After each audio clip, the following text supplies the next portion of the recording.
Hey everybody, what's going on? It's Crowdor here, keeping it tanky in Raid Shadow Legends, and the portal is glowing white, which means that it is time for one of my favorite things in the game, a summon pool event. This time a Savage summon pool event, and it's looking pretty juicy, not gonna lie. If you are in need of nukers and solid nukers, this one's looking like quite the pretty place to put a couple bucks into. If we come down here and look at the epics, it's looking like we got End of Moonbeam in there, Feargun Isbale, Ashma, Lady Quillen, all four of which are pieces for the Lady Mikage fusion, as well as Lockwane, which is an entire fourth of the Lady Mikage fusion. So that's pretty doggone sweet if you don't have her yet. Finax, one of the strongest epic nukers in the game.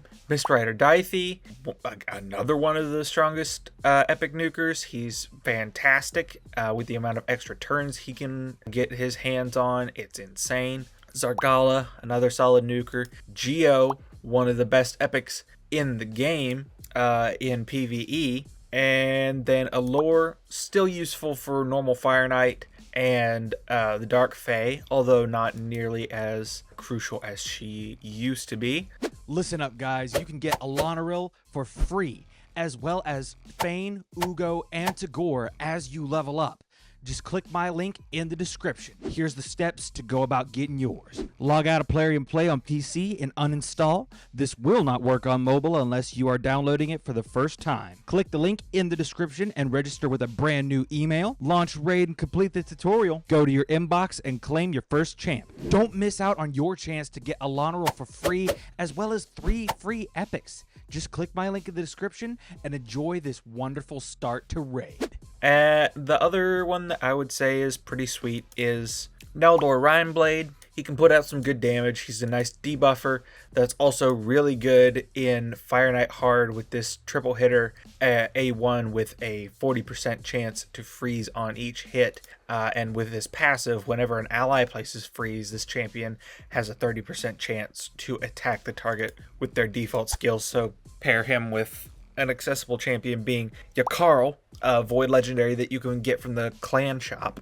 Yakarl goes in there, places a freeze. Every time Yakarl does that, he's got a chance to throw in his A1, which basically means that the boss is not getting a turn. So the epics are actually pretty solid here. So if you're like early game, early mid game, and you're still looking for some good epic, even if you're just looking to empower or fill out faction guardians, I would still encourage you to throw maybe a shard or two into this summon pool. And that's before we even get to the legendaries. Now, there's a lot of people who are going to say that this summon pool isn't worth it because it's just nukers, but they are really good nukers. So let's take a look through here. We got Candrafon, somebody who's been power crept over the years. He's not as prevalent as he once was. He's got an A1 that places an extra hit if targets are under any buffs.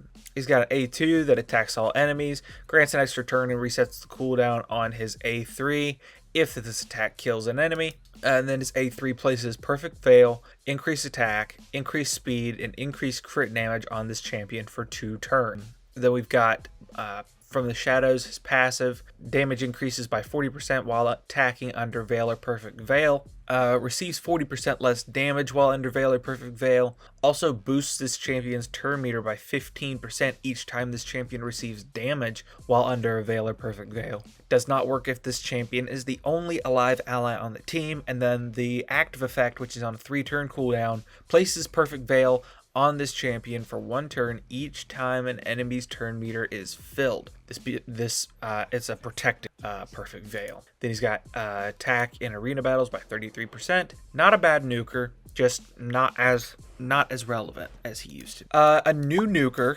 that, to be quite frank, I've seen nothing about, but his kit reads really well. He's got a double hitter A1 that has a 25% chance of granting an extra turn. He's got an AoE. Damage inflicted by this skill increases by 10% for each buff on this champion. Decreases the cooldown of this skill by 1 turn if this attack kills an enemy. If this attack kills 2 or more, grants this champion an extra turn instead. And then his A3 attacks one enemies 2 times. Before attacking, places increased attack and increased crit damage on this champion for 2 turns. Will ignore shield buffs and grants an extra turn if this champion kills an enemy. This guy's generating extra turns like a Dythe. And what is the point of even getting all those extra turns? That's his passive. Each extra turn this champion gets increases their crit damage and decreases their damage received. The crit damage stacks up to 50%, as well as the damage decrease stacks up to 50%. So this guy can turn into an absolute unit, ramping his damage as well as just becoming tankier all the while. Increases attack in all battles by 30%. He would be one that I would be interested in getting my hands on,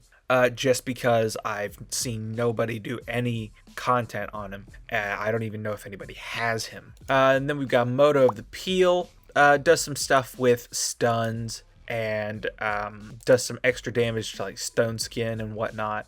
He's okay. I'd give Moto probably a 9 out of 10. No, I'll give him a 6.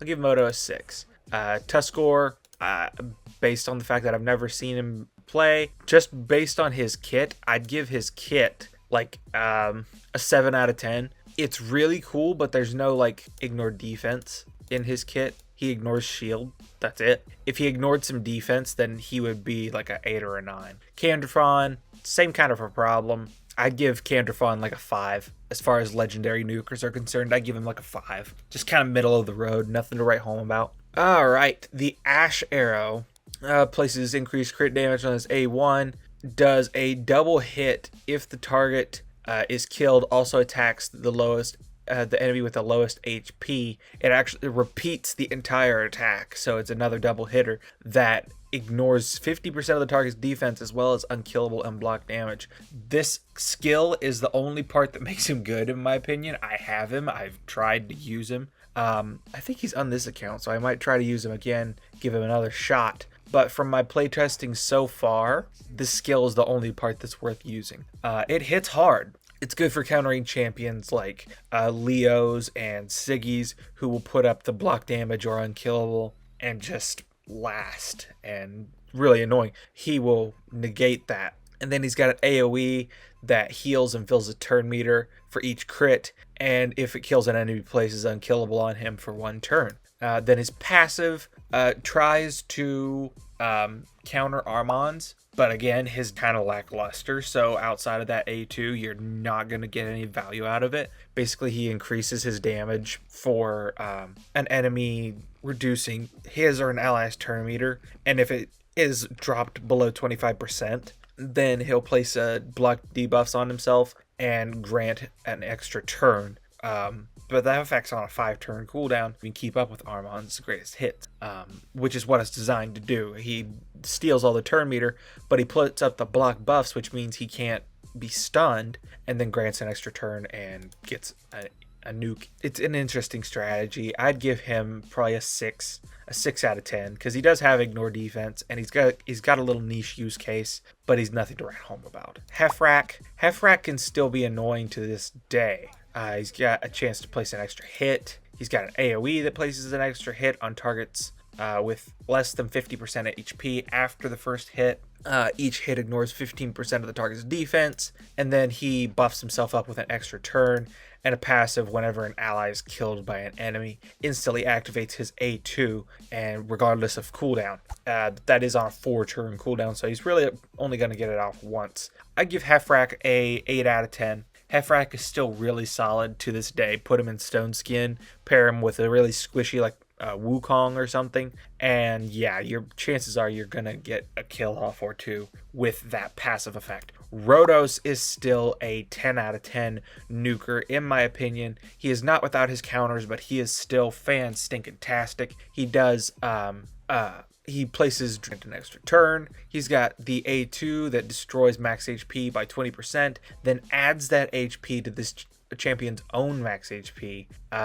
Cannot destroy a single champion's more than 60% in one battle. Cannot increase this champion's max HP by more than 60,000. Destroy max HP of bosses by 30% of the damage inflicted instead. And this champion's max HP will be increased by 15% when this skill is used against bosses. You got to use it 4 times to get the full value out of that. It's only on a 2-turn cooldown. And then his A3, which hits like a truck, attacks one enemy, will ignore 60% of the target's defense, will also ignore unkillable and block damage. Enemies killed by this skill cannot be revived if he has gained the full 60,000 HP from his A2, grants an extra turn if the skill kills an enemy. And then his passive makes him extremely tanky, will decrease the damage from enemy hits so that incoming damage from any single hit will not exceed 50% of this champion's max HP, grants an extra turn if this damage reduction occurs. Unfortunately, that does not work against bosses, and then decreases the damage from bosses by 15%, decreases damage taken from bosses by 30% if Siphi is on the same team. He's really good. And I would give, Rhodos is a 10 out of 10. No questions asked. Thor, another 10 out of 10. Just an absolute monster in Hydra. And just in general, for that matter. Double hitter that has a chance to repeat the attack. This could, in theory, go on indefinitely. There is no cap to how many times it will repeat. It's all just RNG. Each hit decreases the target's turn meter by 10%. He's got two more AoE skills. The A2 attacks all enemies. After hitting the initially selected enemy, all other enemies will be hit in a random order, and each subsequent hit following the initial one will increase the damage inflicted by 25 up to 100%. This hit, you target the weakest enemy, so that way whoever gets hit last is just going to be beat to death. Will ignore block damage and unkillable. This effect does not work against bosses, but I don't know of a boss that places unkillable or block damage, so there's that. And then his A3, before attacking, places increase attack and crit damage on this champion for 2 turns, has a 100% chance of permanently decreasing the resistance on each enemy by 10%, stacks up to 50%, also has a 100% chance of placing decreased speed on all enemies for 2 turns. Then his passive, each time this champion deals damage, increases the thunder counter by 1, stacks up to 10%. This is not something that you will actually see tracked. You will have to track it in your head. But each thunder stack increases this champion's damage by 3% up to 30%. Once this counter reaches 10, he will attack all enemies and place stun for 1 turn. After the attack, the counter will reset to 0. He's got attack in all battles by 30%. This guy pumps out numbers like he's pumping iron. It's just never ending. Thor is fantastic. I finally got a hold of him on this account. 10 out of 10. The cat, 10 out of 10. This guy is survivable with his passive. He grants extra turns if he gets kills. Ramps his speed, which is what his multipliers are affected by, attack and speed. This guy can pump out an insane amount of damage. Beautiful nuker. I'll give him a 9 out of 10, actually. Cupidus. Really fallen off over the years. He can still put out some good damage, especially when paired with his partner champion Venus. I will give Cupidus a 6 out of 10. Not really that irrelevant anymore. Calvalax has seen a resurgence. He's got an enemy max HP AoE. He does a lot of work with poisons. He's immune to poisons himself and will instead exchange them for continuous heals, speed in all battles by 19%. And now with the relic that scales with poisons, I mean, he's just an absolute menace to society. So Calvalax, I would say, has gone up to a 8 out of 10, in my opinion. Uzal of the Jade. Another champion who does a lot with extra turns. 20% chance of granting an extra turn on his A1. If the attack kills an enemy, it's guaranteed. AoE before attacking reduces the value of any shields on all enemies by 100%. And then notice how it says reduces the value. I bet that means that any effect that would be triggered by breaking a shield or having it removed don't come in because it's just reducing the value. And then places, drop defense. These effects cannot be resisted if the skill was used on an extra turn. Has a 20% chance of granting an extra turn that increases by 10% for each critical hit. And then he attacks one enemy on his A3, will ignore shield, block damage, and unkillable. Will also ignore stone skin and 100% of the target's defense if this skill was used on an extra turn or instant turn. Then his passive, if an ally has a chance to gain an extra turn, increases that chance by an additional 5%. If there are multiple on this team with this skill, only one will do it. And then this champion deals 25% more damage on extra turns. This guy is insane. Again, I haven't seen like any kind of a showcase on him or anything, so I will go with a 8 out of 10, potentially higher. That's just based off of reading his kit. And then the headline champion himself, hope y'all stuck around to watch this, Balar the Lost, one of the new Chaos Awaken events champions on the A1, attacks one enemy before attacking, places a shield buff on this champion for 2 turns. The value of the shield is proportional to this champion's attack. Has a 75% chance of placing poison sensitivity for 2 turns. This guy is really good. That A1 is already solid for Scarab Boss because he's placing shield on his A1, so he's not going to trigger as many counterattacks. On the A2, attacks one enemy, has a 100% chance of placing Leech on all enemies for 2 turns, instantly activates all poison debuffs on all enemies. Kind of sucks that it's an attacks one enemy placement for the Leech instead of an AoE attack, but that's okay. Also does poison activation, so he could work really well in a Kemptum team for Hard Spider. And then his A3 attacks one enemy, so all single target. Before attacking, places increased accuracy on all allies for 2 turns. Has a 100% chance of placing decreased resistance on all enemies for 2 turns. And then places 3 poison debuffs on the initial target for 2 turns. If this attack is critical, places 3 poisons for 2 turns on all enemies instead. Wow. So yeah, crit cap him, build him with some accuracy, and just watch the debuffs fly.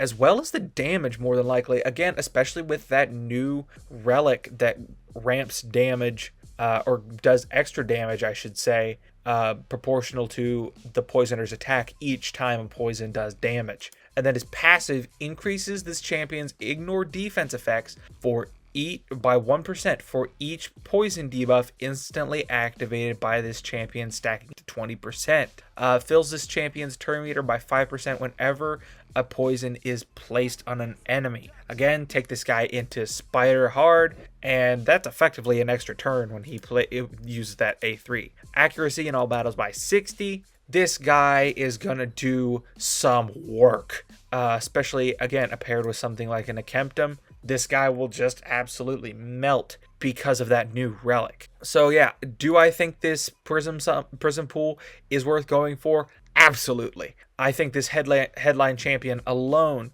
is worth going after, because you're going to get some kind of rewards in this Chaos Awakens event if you manage to collect all of the champions. So 100%, if you're going to throw some money in the game, there's an area to do it. Guys, hope you enjoyed the video. Let me know in the comments if you're going for this Prism pool. Also to note, there are Prism crystals at the end of this Dungeon Divers. 100% think these are worth going after. 5,000 points is kind of steep, but not too bad for a free summon at a Prism crystal. That's effectively like $20 sitting at the end of that Dungeon Divers. So yeah, thank y'all for watching. Hope y'all enjoyed the video. I'll see y'all next time. Stay happy and healthy, and stay tanky.